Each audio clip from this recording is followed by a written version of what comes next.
Hey, what's up? Good day sa inyo mga kayodna. Ito na ang pagpapatuloy ng ating day 26 of hustling mga kayodna. Walang bibitaw, sama-sama tayo sa ating journey hanggang sa marating ang ating mga pangarap. Papunta na tayo sa pangalawa nating customer. Nandito na tayo ngayon sa panibago nating suki. 10 tray ng medium at isang tray ng jumbo i-deliveran sa kanya. Let's go, samahan niyo ako.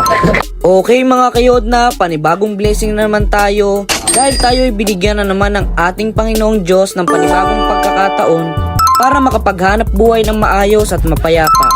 Bali ang magigit nga nating pera dito mga kayodna ay 2,260. So nakita tayo ni Tio mga kayodna, sinilip niya yung mga itlog natin sa loob ng ating tricycle. Dahil order din daw siya sa atin mga kayodna. Kaso nga lang sabi ko para kay atin na talaga tong mga dala ko. Dahil pinareserve na po ni ate yan. At sabi ko mga kayodna, pwede din naman po kayo magpa-reserve sa akin Tio. Sabi ko ituro nyo lang po sa akin ang bahay nyo at ilan po ba ang orderin nyo sa akin. Tapos ayun, nagkandaliwanagan naman talaga mga kayodna. Dahil with actions naman talaga yung pagturo ni Tio ng bahay niya. At pinaliwanag niya talaga sa akin ng maayos yung exact na lugar kung saan talaga siya nakatira. Kung saan yung bahay niya, anong kulay ng bahay niya yun. And kung saan daw ako dadaan, tinuro din niya sa akin yun mga kayodna.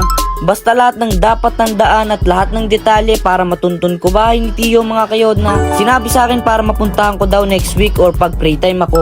At madeliveran ko rin daw siya sa susunod. Medyo bahaba talaga usapan natin dito mga kayodna. Hindi ko na nga naibigay agad ang 5 tray ng medium at isang tray ng jumbo dito sa ating panibagong honest customer sa May Madanaan dahil marami kaming pinag-usapan.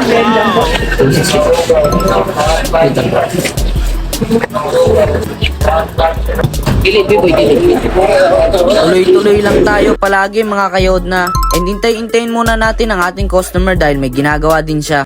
Minsan trigay siya sa akin. Tara na at samahan nyo na muna ako mga kayodna. Magsasalin muna tayo ng dala nating itlog. Tansyahin muna natin ang sukat mga kayodna kung tama ba talaga. Para hindi mahulog yung itlog pag naisali na natin.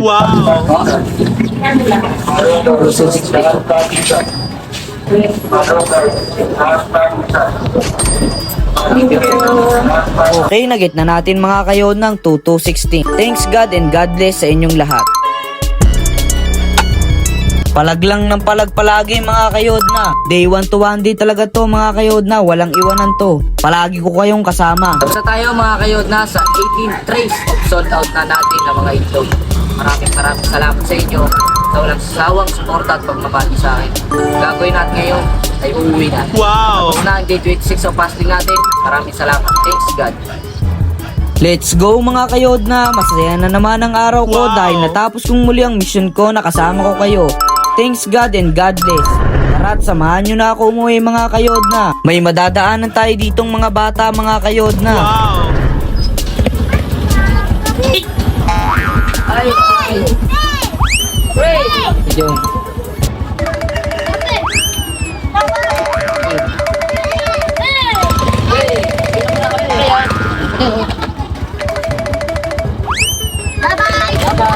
Bye-bye guys sa camera. Bye-bye. Bye-bye.